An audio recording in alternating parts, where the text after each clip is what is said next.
Hello and welcome to Gaming Gain. My name is Muzz and welcome to my review of the kind of latest state of play. It came out last week, so that's why I'm not doing a reaction video. I'm just going to go through what was announced and then give you my kind of thoughts and takes from it. So first off, open and strong, Resident Evil 4 remake. Capcom have done a good job of remaking the Resident Evil games. I think 3 was a little bit under par, but certainly obviously the first one is a classic and the second one was very well received. Resident Evil 4 was the first Resident Evil game that I played, so it does have a special place in my heart, I guess. I love horror, as you all know. I love cheese, like kind of just, and Resident Evil does a good mix of horror and kind of cheesy dialogue, cheesy characters, so I am very much looking forward to the remake, and it gives me time to play Resident Evil 2 remake and Resident Evil 3 if I ever get time. That might be for Halloween. Then we get Village VR, a lot of VR stuff in this press conference, which I appreciate. Resident Evil Village VR. Resident Evil, I loved Resident Evil 7 VR, one of my favourite gaming experiences to date, even though it was absolutely terrifying. And I haven't actually played Resident Evil Village yet, and this really was like, oh, maybe I will get that for, maybe I'll hold off and play it on the VR instead of playing it through on the console. So we'll see what happens with that. Then the big one, probably my favourite announcement of the show, Walking Dead Saints and Sinners 2. I knew, obviously, there was one coming, but to see it, to see some of the new elements in it, I am really looking forward to this. Yeah, that's it. Just really looking forward to it. Game, my favourite game, Walking Dead Saints and Sinners 1 is a fantastic game.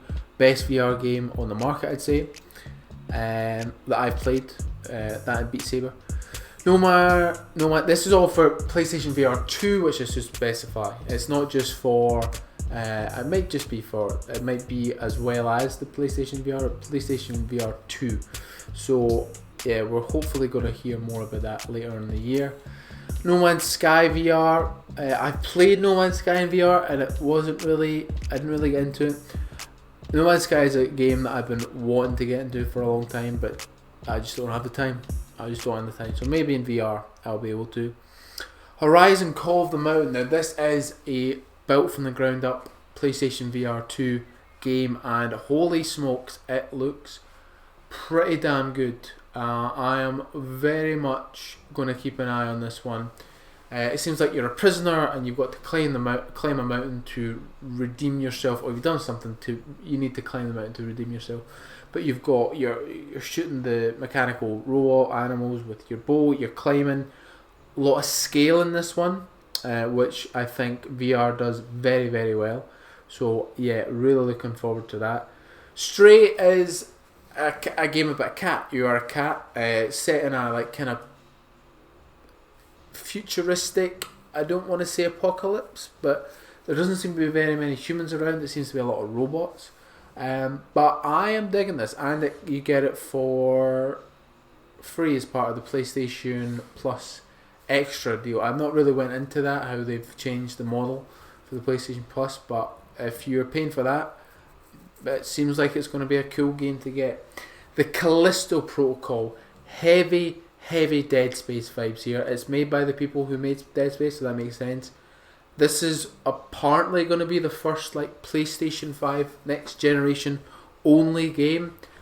Love horror, love the look of this game. Very heavy on the Dead Space vibes. The enemies seem very grotesque, like Dead Space, so really looking forward to that as well. Roller Dome, like a kind of arena style shooter, but you're on rollerblades. Grab my attention. I want to see more. If there's multiplayer, I may be down, so we'll see. Enter Knights, it's an anime dating RPG, not my cup of tea, but some will like it.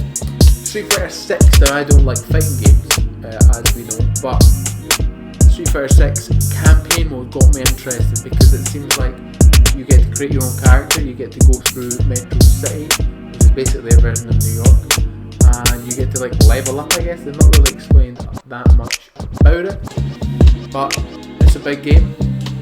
Tunic looked very cool, kind of like a Zelda style game. I know it's already come out, it's coming to PlayStation 5. And then Season, which is just heavy, chill vibes. You are exploring on a journey. I'm not sure quite what the gameplay is going to be like, but you're basically taking pictures, you're recording sound, and yeah, it seems just nice. It seems like a nice game that after maybe a hard gaming session in like VR, maybe if I play Resident Evil Village in VR, I'll just wind down with some Season sessions because it looks like a nice chill game. And then we finished with Final Fantasy 17, 16. I really should have paid attention to the anyway, it's a new Final Fantasy game.